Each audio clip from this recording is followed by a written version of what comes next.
Deixa eu ver aqui se entrou.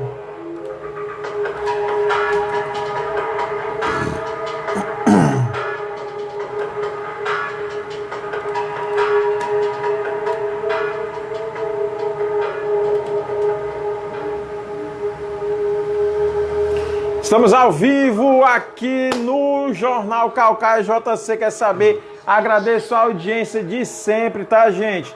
Pessoal, obrigado aí por estar conosco. Gente, quero dizer para vocês que hoje nós estamos recebendo o pastor Tiago Herculano, o pastor que vai responder muitas perguntas aqui.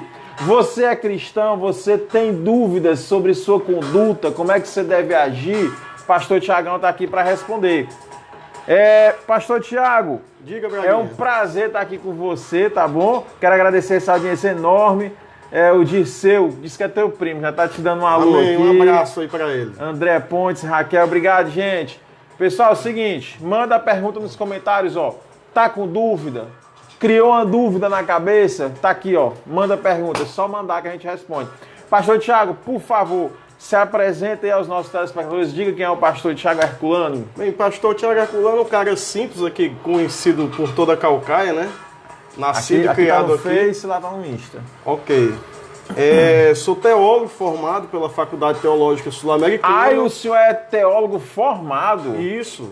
Mas, tem pastor... formação acadêmica em teologia e tem uma pós-graduação. Nossa, que bacana. Aí, fala mais. Sou formado pela Faculdade Teológica Sul-Americana, sobre o qual é uma faculdade de teologia neutra. A teologia neutra, por sua vez, é aquela teologia que ela puxa simplesmente para o que está na Bíblia, independente de religião e de visão de outras religiões. Quer dizer que o foco é Bíblia? É Bíblia. Pastor, me diga uma coisa. Eu quero saber aqui, o pessoal quer saber. O senhor é formado em teologia. E aquele cara que eu já vi muito, que o cara diz assim, eu fui tocado por Deus, estou ungido, vou ser pastor. Assim, praticamente de uma hora para outra. Sem nunca ter lido um livro de teologia. Pode ser? Poder pode, qualquer coisa é possível, né? Agora, se está correto, há uma diferença, né? Do poder e estar correto. O estar correto, eu sempre costumo falar com quem eu converso a seguinte questão. E pergunto até a você, Breguinha, para a gente dialogando aqui. Quando você adoece de alguma coisa, você procura quem? Você procura um médico. Médico, com certeza, um médico que estudou lá seus 10 anos, que fez pós-graduação, mestrado, se especializou em alguma área, fez residência, você vai procurar o melhor possível para você, correto? Procura um médico. Exatamente. Porém, o médico está cuidando daquilo que é passageiro, que é do seu corpo. Que aquilo que veio daqui, ele há de convir e vai voltar para o que é daqui. Entendeu? Quando você tem uma causa na justiça, você procura quem? Advogado. O advogado, ele estudou ou não? Uns 6 anos. Por aí, mais alguma coisa. Né? Ou você procura um borracheiro para lhe defender? Não, procura um advogado. Agora, logicamente. Né? Se há uma questão de trato das coisas passageiras, você procura uma pessoa especializada, por que muitos têm entregado aquilo que é eterno, a sua alma, o seu espírito, a pessoas que não são capazes, a pessoas que não têm estudo, a pessoas que não se capacitaram, ou se capacitaram em faculdades que se autodenominam também, mas que você recebe um certificado, você vai fazer um concurso público e aquele certificado não tem validade, porque não há reconhecimento pelo MEC, não há reconhecimento por uma sociedade internacional. Entendeu? Realmente. Então, possível porque tudo se pode, basta a pessoa querer. Agora, se está correto, é outra coisa. Realmente é um ótimo argumento aí, né? Realmente eu nunca tinha pensado nisso, não. É verdade, pastor Tiago. Pastor, me diga uma coisa. Como é que foi, assim, a sua conversão? O senhor já nasceu na igreja? Não nasci na igreja. Era do mundo? Digamos que sim, né? Como as pessoas dizem do mundo. Como é que foi? Você foi tocado? Como é que foi? Eu, na realidade, recebi um convite de uma pessoa, né? Até então eu nunca tinha colocado. Até então eu era daqueles de atirar até pedra. É mesmo? Era. Tá vendo aí, pessoal? Jogar balde d'água. Mas, rapaz... Pra você ver como são as coisas de Deus, né? E eu tinha muita aversão, até um dia que eu fui convidado por uma pessoa. E eu Você não gostava de crente? Não gostava? Não gostava de crente. Não, olha aí, pessoal, o pastor Thiago não gostava de crente, né? E hoje é pastor. Exatamente. E aí? Acabou que naquele momento, aquela aversão de um momento para outro saiu e a pessoa me pegou na palavra, eu disse eu vou e eu tive que ir. Foi mesmo? Foi. E aí quando eu fui... Quando foi isso? Isso foi por volta de 2009. Tá com 13 volta de anos, abril para maio anos, de 2009, 13 anos. 13 anos. Isso. Aí ficou. Inclusive eu não estava morando em Caucaia, mas a igreja que me convidaram foi em Caucaia. E eu disse, Nossa, eu vou, que legal. e ainda estava querendo meio que usar o pretexto de vir para visitar minha mãe, que fazia dias que eu não a via, entendeu?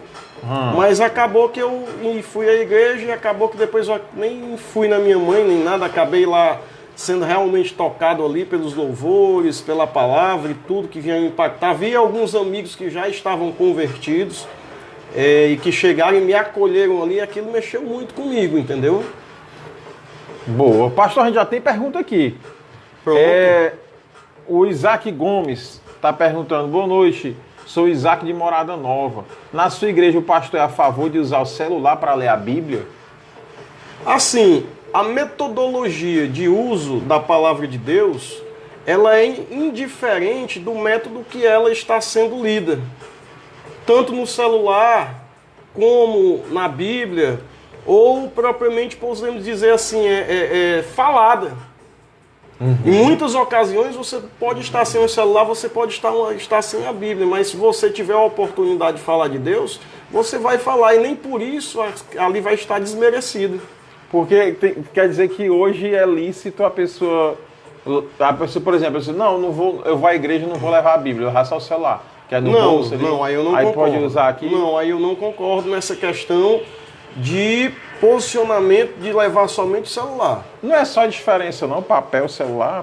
Não, é meio que igual, mas eu particularmente, eu não gosto de sair e ir à casa do Senhor sem a Bíblia, a não ser que eu esteja em algum evento, alguma eventualidade, algum local que eu não esteja, aí eu vou utilizar da Bíblia do meu celular, que é instalada sempre, está sempre aqui. Certo.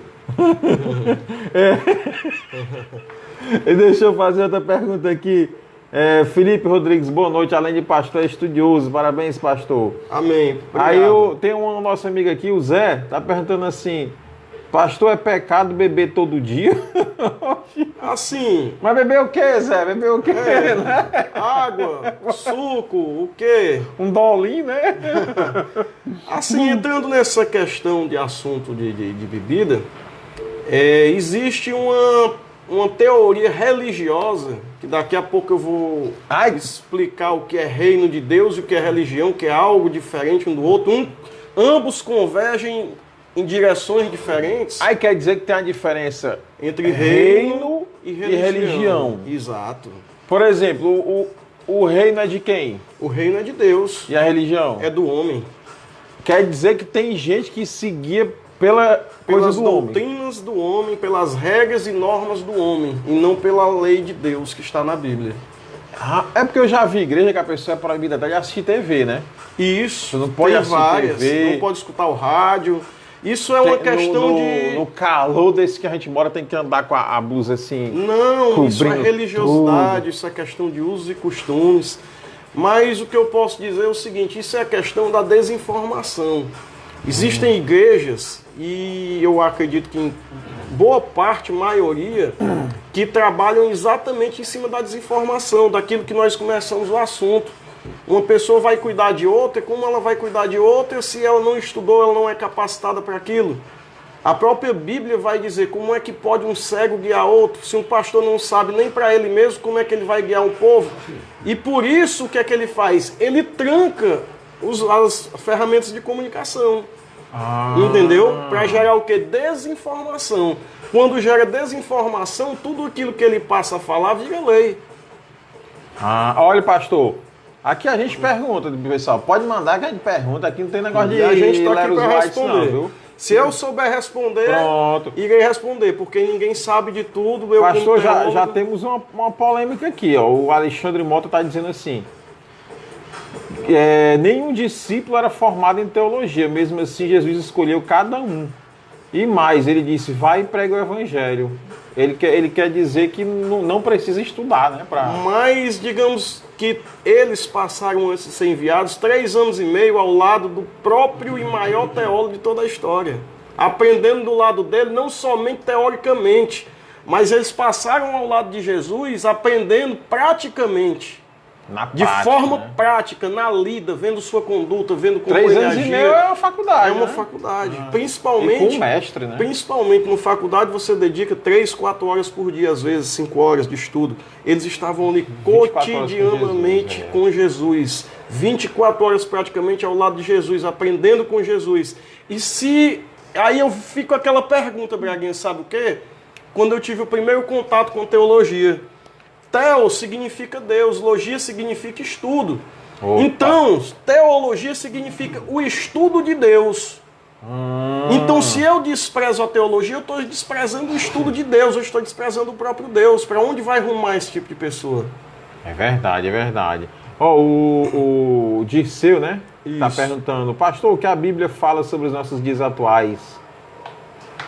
Tem alguma coisa que fala assim sobre...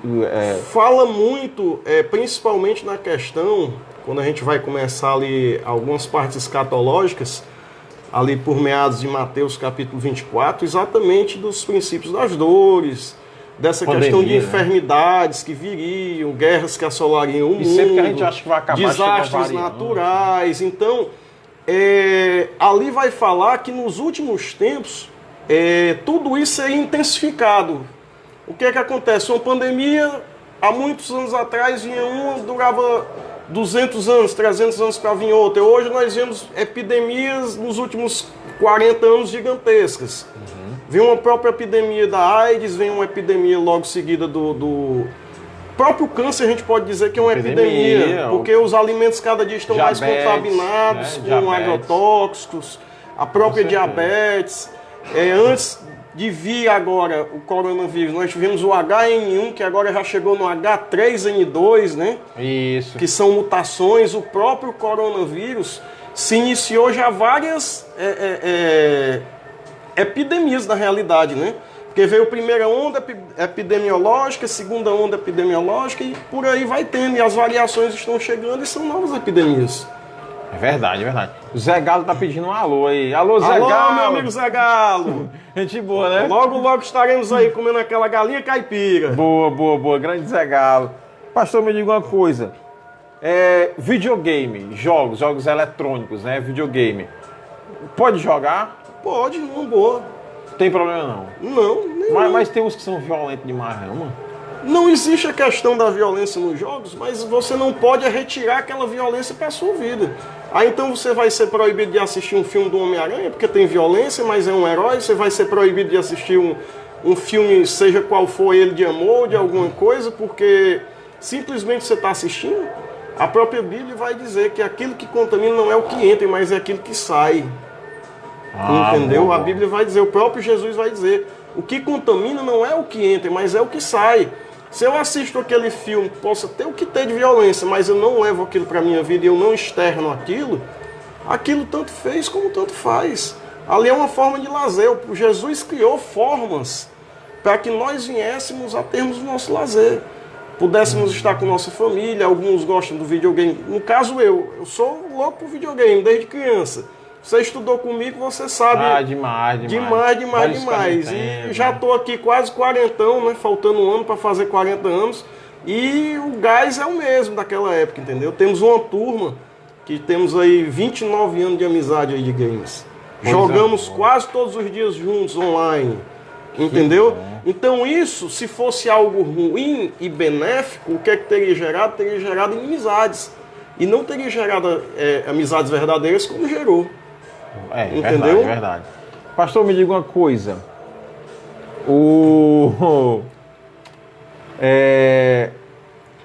Tinha uma pergunta aqui. Certo, deixa eu passar aqui. Pastor, o senhor tomou a vacina? Eu sou a favor da vacina? Sou totalmente a favor da vacina. O senhor tomou? Não sou negacionista, jamais serei negacionista, principalmente pela questão de que Deus deu o conhecimento ao homem. Nós voltamos para o princípio de novo do que conversamos. Deus deu a inteligência ao homem, a capacidade do homem de identificar e conseguir gerar, digamos assim, um antídoto vacinal, né? Ou coisas do tipo. A própria pessoa que foi picada por uma cobra, que precisa tomar o soro para poder ser retirado ali, ou aliás, neutralizado ali o veneno. Então o homem estudou para aquilo. Deus deu a inteligência do homem para aquilo. Aí então vamos perguntar assim aos negacionistas. Vamos levar uma cascavel, um surucucu para eles, mandar picar a mão deles e dizer: agora tu não vai tomar o soro.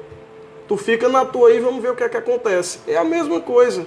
É o mesmo sentido. Verdade, verdade, verdade. E pastor, me diga uma coisa. Uma bebidinha, uma biritinha, uma cervejinha, a pessoa pode tomar? Por exemplo, eu sou cristão, né? Isso. Aí eu posso tomar cervejinha na sexta-feira, assim, devagarzinho? Não há problema. Desde que não haja o domínio pela parte da bebida. Você não seja dominado por ela. Muitos religiosos, que aí eu entro, na religião, as regras que os homens criaram, eles criaram algo baseado em outras histórias de homens que pegaram um determinado contexto para se aplicar ao evangelho e precisou usar de determinada estratégia em certo momento, de repente retirar essa estratégia, entendeu? Como foi o caso que aconteceu em algumas localidades nos Estados Unidos, tipo no Texas. As pessoas eram manguaças mesmo, gostavam mesmo de beber. Então, o que é que acontecia? Eles coibiam totalmente. Por quê? Porque as pessoas precisavam ser libertas. Mas tão somente as pessoas libertas, elas passaram a ser libertas. Elas têm a liberdade para tomar o que quer. Como é que funciona isso? O próprio Jesus consumiu vinho. Muitos religiosos vão dizer que Jesus consumiu vinho sem álcool, mas vinho sem álcool é suco de uva. Quando nós estudamos uma tradução, aqui eu vou entrar, você é formado em letras, meu colega, você vai entender.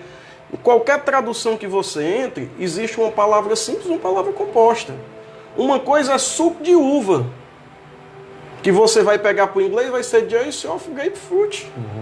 Correto? Correto. Mas se você for para o inglês vinho, é wine. Então, quando nós vamos estudar no hebraico, lá não tem 3 palavras para formar suco de uva. Lá tem vinho. Vinho. A Santa Ceia foi celebrada em torno de 7, 8 meses depois da colheita do vinho. E Louis Pasteur só veio nascer para criar a questão da pasteurização séculos depois.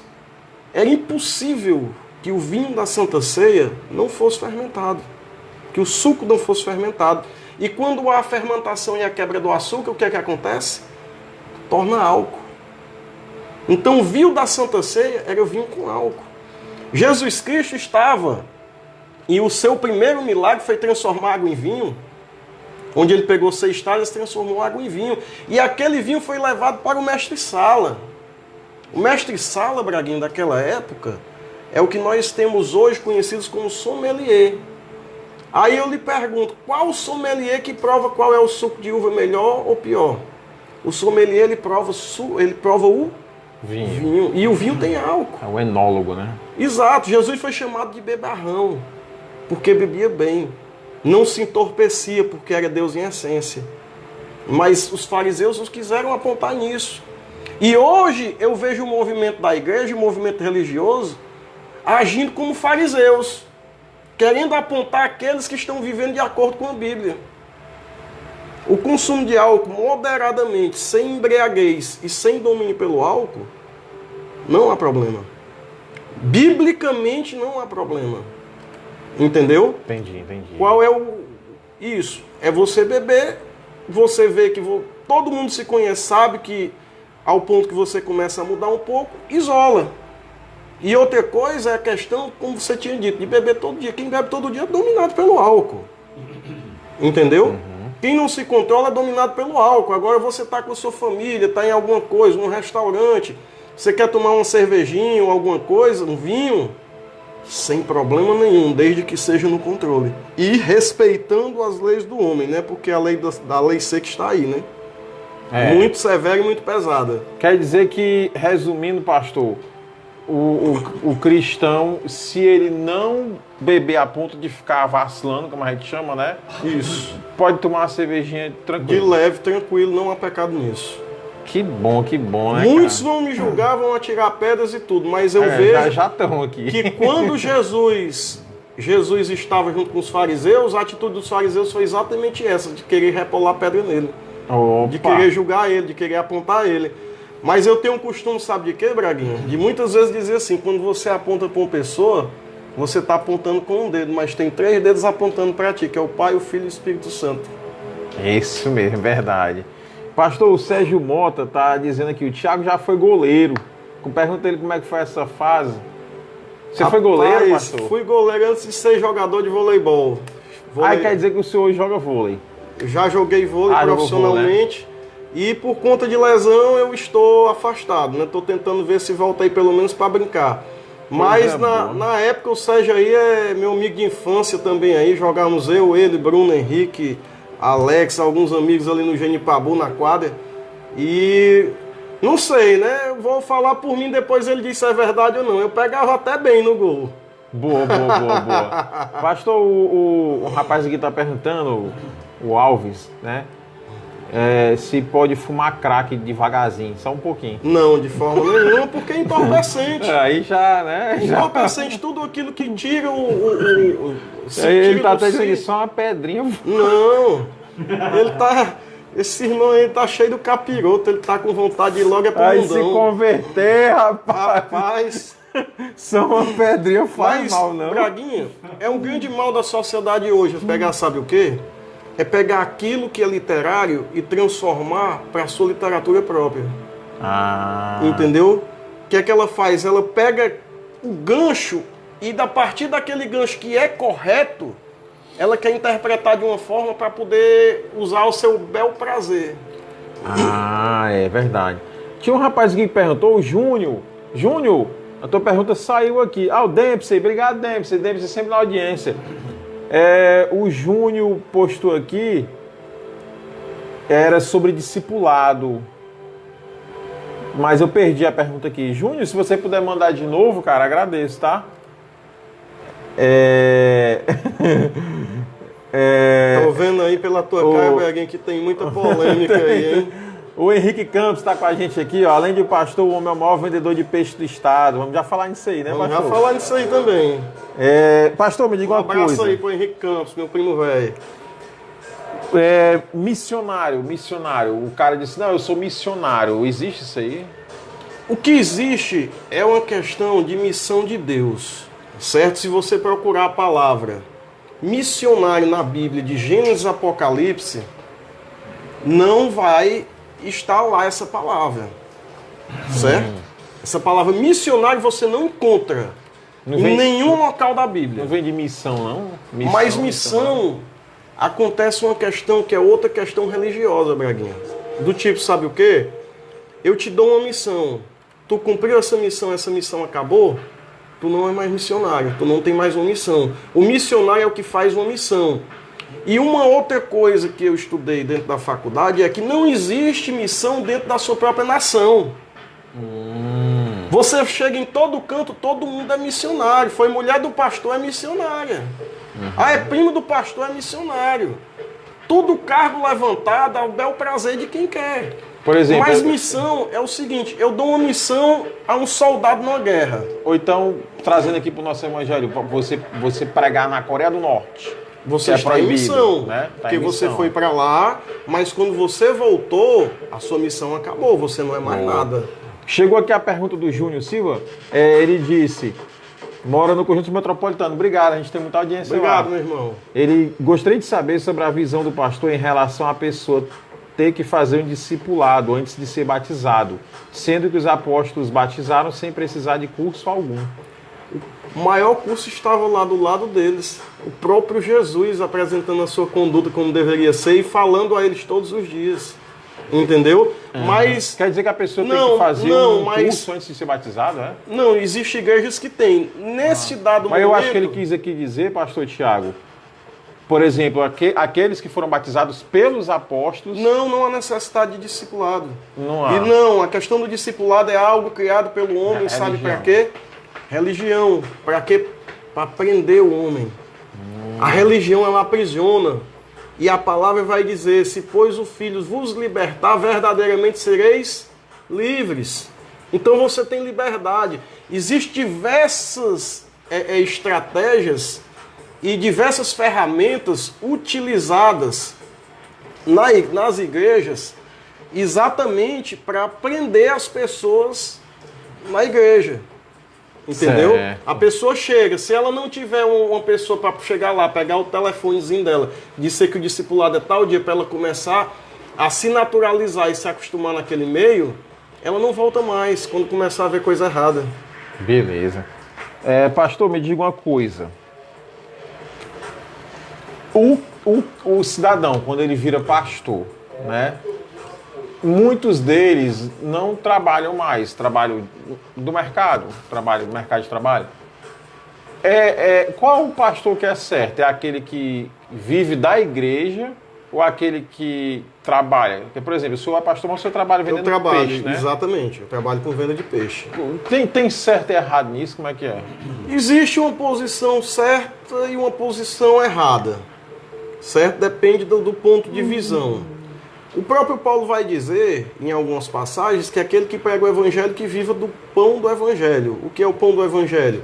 Ele tem o direito de viver, sim, do evangelho. Não tem o direito de sobejar do evangelho, de enriquecer, de se tornar milionário com o evangelho. Porque Paulo não fez isso, Jesus não fez isso. Aqueles que, às vezes, eu estou assistindo TV e passa assim...